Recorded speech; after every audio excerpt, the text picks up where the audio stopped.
Alright, hey guys, welcome back to my channel, and today is going to be another how-to on how to secure the wig. Don't judge me, because I don't judge you. So anyway, of course you're going to start off with your hair as flat as possible. I have to braid mine back. I do about 10 braids. Try to keep it simple. It doesn't matter if they're neat or not, because no one's going to see it. So all the wigs that I make, I have 2 clips in the back. I have 2 clips in the middle where the lace meets the cap, and I have a band, elastic band that goes along the back. So what I do is I flip the wig on, I scoot those 2 clips in the back under my braids. I don't really worry too much about securing the band just yet. And to be honest, you don't have to secure the back 2 yet either. You can wait till the end to do that. But the most important ones are going to be the 2 clips that I'm feeling for now in the middle. So what you want to do is you want to position your wig right at your hairline. If you don't want any of your edges out, then obviously cover it right, put it right where your edges are. If you do, put it right behind, and make sure you just clip your wig into place. The 2 clips that I have inside the wig are clippable. There's the snap kind. The ones that are in the back, they're not the snap kind. They're just like combs, little combs that you can stick into your braids. So yeah, that's the first step to make sure that your wig isn't going to go anywhere. Next, I do the got to be gel method, not the glue. I don't want to put any glue on my edges. I'm not trying to work my hair out. And this stuff is good because when you go to take it off, all you need to do is put some water on your edges. That's it. It's not complicated. And it peels off just fine. It washes out just fine. You know, it doesn't damage the hair. It doesn't damage any of the dyes that I put in the hair, anything like that. So that's why I love this method. And it slays my baby hairs. So hey, if I can get 2 uses out of 1 product, why not? So basically what I do is I take a little bit and put it on my edge toothbrush, and I don't put it on my whole on the whole front of my edges. I just concentrate it in the middle, in the center, and on the 2 sides so I can lay my lace down. Now if you're going to be having your hair back or anything like that, then yeah, I would definitely secure the whole front. But for me, I'm lazy. I don't want to do the whole thing. So I just put it on the areas that need to be secured the most. And that's going to be your center and your 2 sides by your ear.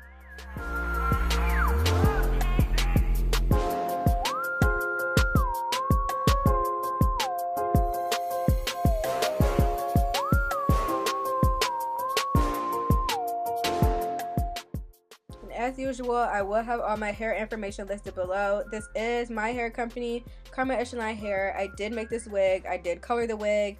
The wig started off blonde, and as you can see, it's gray now. It's unicorn gray. Has a little bit of purple in it. It's really cute. But if you have any questions, I'll have my email and everything and the website below so you guys can check that out. So yeah. Alright, so the next step is you're gonna want your gel to kind of get tacky.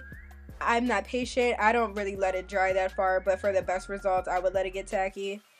Yeah, so you want to lay your lace down and try to make sure that it sticks to it. As you can see, like I said, mine isn't really sticking down because I'm lazy. I'm impatient.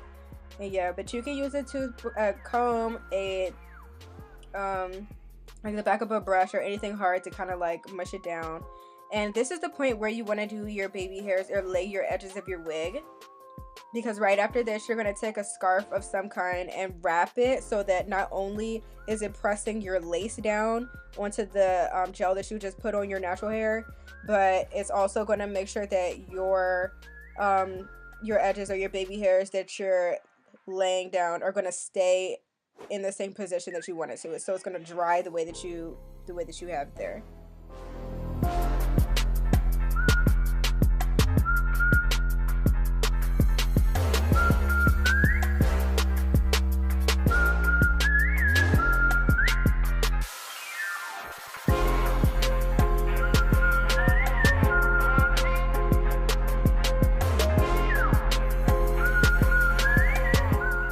As far as makeup and hair go, I always like to make sure I do my hair before my makeup, because once you have that foundation on, that gel it's a gel, like it's a type of liquid, so it is going to pick up your foundation and you're going to end up getting it in your hair. So to keep everything simple, I like to do my hair first and then let everything dry and then do my makeup. So now I'm going to wrap my bandana around my edges. I put it so that it's far back enough so I can do my makeup and not have like a big gap where I need to blend later on, but still pressing down my edges at the lace at the top and also hitting the lace by my ears. So that's going to squeeze that down and make sure it dries in the correct spot. And after this, your wig is not going anywhere. There's a girl at my job. I'm not going to say her name, but you know who you are. You know who you are. We're always talking about hair. She's very fascinated with wigs. And she's always asking me, oh, if I was to pull it, would it come off? No, it's not. It's not going anywhere. So, yeah, so this, I hope you guys enjoyed it. This is the end of my video. Like, rate, subscribe, comment, and make sure you guys check out my grunge, soft grunge look. That's what this is here. I'll have that below as well. See you guys in the next one.